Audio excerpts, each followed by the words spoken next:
Eu sou o Tomás Schneider, analista de valores imobiliários, e no vídeo de hoje a gente vai falar sobre o REC-R, o FID CRI da REC. E se você gosta desse tipo de conteúdo e quer acompanhar o mercado mais de perto, a gente tem os relatórios de fundos imobiliários, de FIP e de FINFRA, e também os membros, né? Pode fazer parte dos membros do YouTube, link aqui embaixo do vídeo. E vamos para o vídeo de hoje. Esse aqui é o último relatório gerencial, que foi divulgado pela gestão do fundo. Então, ele é um fundo que tem patrimônio líquido, né, de 2,5 bi, né, tem 2,5 bi de patrimônio líquido. Ele está com valor de mercado aí em torno de 2,2 bi. Então, ele está com desconto frente ao valor de mercado. A gente vê aqui hoje, o valor de mercado fechou aqui em 84,49. Ele está com dividend yield aqui de 13% aqui nos últimos 12 meses, né, distribuiu 10,80 por cota. O valor patrimonial da cota, R$ 94,00, ou seja, ele tem um 10% de desconto frente ao valor patrimonial. Então, ele tem uma taxa de administração e de consultoria, dá 1,2% ao ano, sem taxa de performance. Nesse mês, a distribuição do fundo aqui foi de 130% do CDI líquido de tributo, né, então, comparativamente ao CDI, deu 130%. E no acumulado dos últimos 12 meses, né, ele distribuiu aí 10,84 por cota. Né? Então, a gente conseguiu ver ali no site essa distribuição aí por cota do fundo. Então, as alocações, e ele, no relatório aqui, ele sempre fala um pouquinho sobre as últimas alocações do fundo, né? CRI do Grupo Mateus, né? O Grupo Mateus é de supermercados, lá da origem da região Nordeste, taxa de aquisição do CRI, né, do CRI, IPCA mais 8% ao ano. Aí vai falando de todas as aquisições aqui, Matarazzo, IPCA mais 9,5%, RNICA, construtora também, incorporação e loteamento, né, CDI mais 2%, e os vários ativos, né, que foram investidos aí ao longo do mês. Aqui, ele alienou algumas cotas de fundo imobiliário, né, com um montante aí de R$670 mil, bem pequena com relação ao patrimônio do fundo.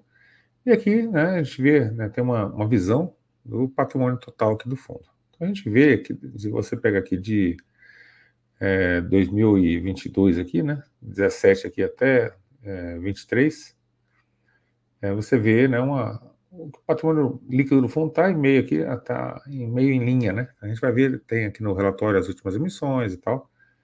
Então ele, depois de do mês de 2022 e 2023, ele não fez mais emissões, né, mas ele conseguiu manter o patrimônio líquido aí em torno de os 2,5 bi. Né?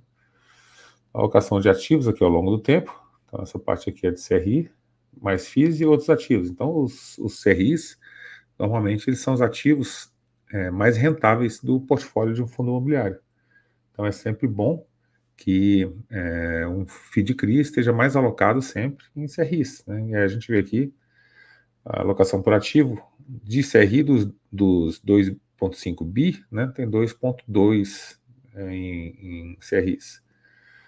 Então a gente vê que a distribuição CRIs aí é 90% do patrimônio do fundo. Então, aí tem uma parte aqui em fundo imobiliário, 5%, imóvel, os outros 3%, e liquidez, né, os outros 2%. Então está bem alocado aí na parte de CRIs, o que acaba dando uma boa rentabilidade. E aqui ele fala do portfólio do fundo. Então, é interessante olhar o tamanho da carteira do fundo. Ele tem aí 100 ativos, praticamente 100 ativos. E desses 100 ativos, né, a gente vê aqui, dá para ver a questão de concentração, né, qual que é o ativo que você tem maior concentração. Eles não colocaram aqui por ordem, né? Então, tem aqui, ó, esse primeiro aqui é 0,2, 0,8 do fundo, né? Mas normalmente a alocação do fundo, 3,8, a alocação do fundo não é muito grande. Outras coisas interessantes de ver aqui, né, é o status, né, do CRI. Então, a gente vê que a maioria dos CRIs, eles estão adimplentes. Então, a gente pesquisando aqui na lista de CRIs do fundo, mas só tem um CRI que está inadimplente aqui, que teve um vencimento antecipado, que foi esse Província. Então, eles falam um pouquinho desse CRI aqui, mas ele representa 0,1% do patrimônio do fundo, né? Então, o patrimônio do fundo está bem preservado e tal, isso aqui eles ainda vão executar a garantia, né? Mas a questão da carteira tá tranquila. Então a gente vê aí as taxas médias, né? PCA mais 7,25, CDI mais 2 pouco, até 3, PCA mais 8, então a maioria dos fundos deles aí, né? A maioria dos ativos dele estão em torno dessa taxa aí. Aí a gente vai vendo aqui, descendo aqui um pouco o relatório, aí tem o Ávida, né? Esse aqui foi dado o vencimento antecipado. Então, quando um devedor ele não cumpre alguma das cláusulas da dívida, né? Você pode decretar, o fundo, no caso, pode decretar o vencimento antecipado. E aí o vencimento antecipado, você vai realmente recuperar, né, seu patrimônio na justiça. Então ele fala aqui, ó, em 27 de fevereiro, o juiz aceitou o processamento da recuperação judicial. Então está em recuperação judicial e o fundo está acompanhando os trâmites legais em conjunto com os demais investidores. Na recuperação judicial, eles vão pegar, vão elencar todos os credores e com base nesses credores aí, né, eles vão ver a preferência para recebimento, ver a massa falida aí do fundo para receber. E o fundo tem, né, garantias, né, reais aí da operação, que ele deve conseguir recuperar em uma boa parte do patrimônio. Esse é um dos riscos aí, né, dos FIIs de dívida, e aí ele vai falando sobre todos, né, sobre todos os ativos aí que tem, o Gafisa, né, então todos os ativos aqui que o fundo tem, ele especifica, então são 100 ativos, né, vale a pena aqui passar de um por um. Então o fundo está bem, com uma quantidade de ativos muito grande, bem pulverizado, que é o que você espera de um fundo de CRI, que tem uma diversificação boa. E aqui ele fala um pouco sobre a distribuição por indexador. Então a gente tem IPCA, em torno de 50%, e IPCA sem variação negativa, 28%. Então esse IPCA aqui, se o IPCA for negativo, ele tem uma variação negativa. 28% da carteira não. Se o IPCA vier negativo, ele não tira a rentabilidade do restante da carteira. A gente teve o IGPM também, e o IGPM também sem variação negativa. Isso aqui é importante, porque se você pegar aqui, ó, o indexador, né? O IGPM nos últimos 12 meses deu menos 3,5. Então isso aqui é uma rentabilidade bem ruim, né? Porque você vai receber a parte desses ativos aqui que está indexado a IGPM. IPCA aqui, indexador acumulado dos últimos 12 meses deu 4,80, a TR deu 1 e pouquinho, né? A prefixada aí do fundo 12,5, a taxa aqui de CDI de aquisição, CDI mais 4. Né? Então a gente tem aí uma carteira bem pulverizada, bem diversificada. 67% dela está em ativos corporativos, ou seja, né, de empresas de alguma forma geral. A maioria, né, do corporativo deles aqui, eles falam que é uma dívida corporativa com garantia real.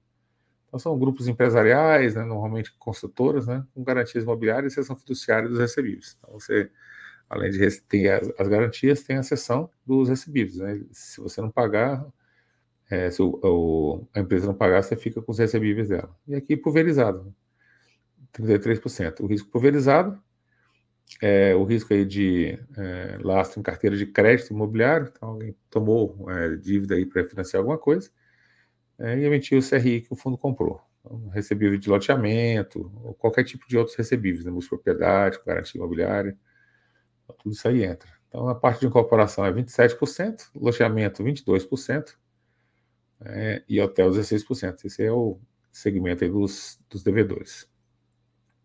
A gente vê também que tem uma diversificação por securitizadora, né? Tem aí a Tru, a OPEA, a Habitasec, a 3, 4, 5, 6, né? E outras aqui, mais 5%. Então, tem várias securitizadoras, o que é importante, porque às vezes dá problema também na securitizadora, né? Você ter essa diversificação aqui é importante. E a distribuição geográfica. Então, distribuição geográfica aqui, a gente vê aí que uma boa parte está em São Paulo, né? E DRE gerencial aqui do fundo, então a gente tem aqui o acumulado de 12 meses. O fundo ele tem, né, uma receita aqui de 320 milhões e teve uma despesa operacional aqui de 33 milhões. Então essa foi aproximadamente em torno de 10%, né, da receita do fundo, o que é um número interessante, né, para o FII de CRI. O gráfico 8 aqui é a rentabilidade total do cotista, vezes outros investimentos. Então eles pegaram os últimos 72 meses aqui, entre dezembro de 17 e novembro de 23, né, e fizeram a rentabilidade do fundo. O REC deu 84% vezes 53 do CDI, 76 do IMAB, 43 do IFIX. Né? Então o fundo teve uma performance interessante, embora, se você pegar esses últimos tempos agora, o preço da cota deu uma caída boa, mas justamente por conta de deflação, por conta de um monte de problemas. Você vê que na carteira não tem grandes problemas, né, de carteira, e também não tem alavancagem. Então, foi mais por conta dessa questão da deflação do período mesmo. Então, a média do período, distribuição de dividendos por ano, tá? Uma distribuição bem errática aqui mesmo.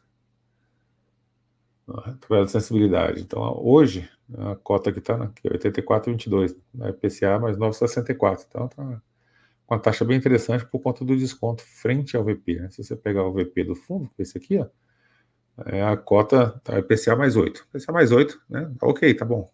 Mas com o desconto, está com IPCA mais 9,6, melhor ainda. E aí ele fala um pouquinho da história aqui, né, do IFIX, que é o índice de fundos imobiliários. O fundo entrou lá em 2018, depois nunca mais saiu, né, e está representado aí com peso de quase 2% do IFIX. Né? Então, é um fundo importante. Né? O patrimônio dele é grande, 2,5 bi. E aí aqui ele fala um pouco das emissões, quais foram as emissões realizadas. Então a gente vê que todos os anos aqui, 2017 começou o fundo aqui para frente, 18, 19, 20, né? A gente teve mais de uma emissão por ano. Quando foi em 22 só teve uma, em 23, né, nenhuma ainda. Então as condições de mercado não foram favoráveis para fazer novas emissões. Então você vê essa questão aqui do preço da cota, né? Ela chegou a bater cento e pouco aqui em 2021, né? Depois ela pegou um ritmo de queda aqui forte, né? Chegou a bater 80 e pouquinho, e hoje, né, está na faixa de 84. Então a cota que já foi perto dos R$100, 160 e pouquinho, está na faixa de 84. Então você tem um patrimonial de 90 e pouco, então a taxa de juro alta, ela acabou derrubando também o VP da cota do fundo, né? E a inflação, né, derrubou os rendimentos. Então teve aí esses dois problemas aí que o fundo teve que passar, né, enfrentar, né, nesse tempo. E ele tem sofrido bastante no mercado secundário por conta disso. Né? Então teve essa distribuição menor e queda na distribuição. O cotista ele acaba, né, penalizando bastante o preço da cota no mercado secundário. Então, os dividendos, né, você vê aqui em 2022 os rendimentos estavam mais altos, né? O verde aqui em 2023 ele veio mais baixo em 2022 e aqui finalmente aqui nos últimos meses a distribuição foi bem menor. Então o pessoal está acostumado com 1 e pouco por cota, veio aí 74, 78, 77, né? Então a distribuição ela veio bem menor do que, né, o histórico do fundo, justamente por conta, né, dessa inflação, né, mais baixa, né, por conta do aumento da taxa de juros aí também. Então é isso que a gente tinha para o vídeo de hoje. Espero que vocês tenham gostado do vídeo. Se você gostou do vídeo, deixa aí seu like, né, se inscreve no canal, faz um comentário aqui embaixo, compartilha o vídeo com algum amigo que você acha que pode gostar desse material. E é isso que a gente tinha para o vídeo de hoje. Até o nosso próximo vídeo.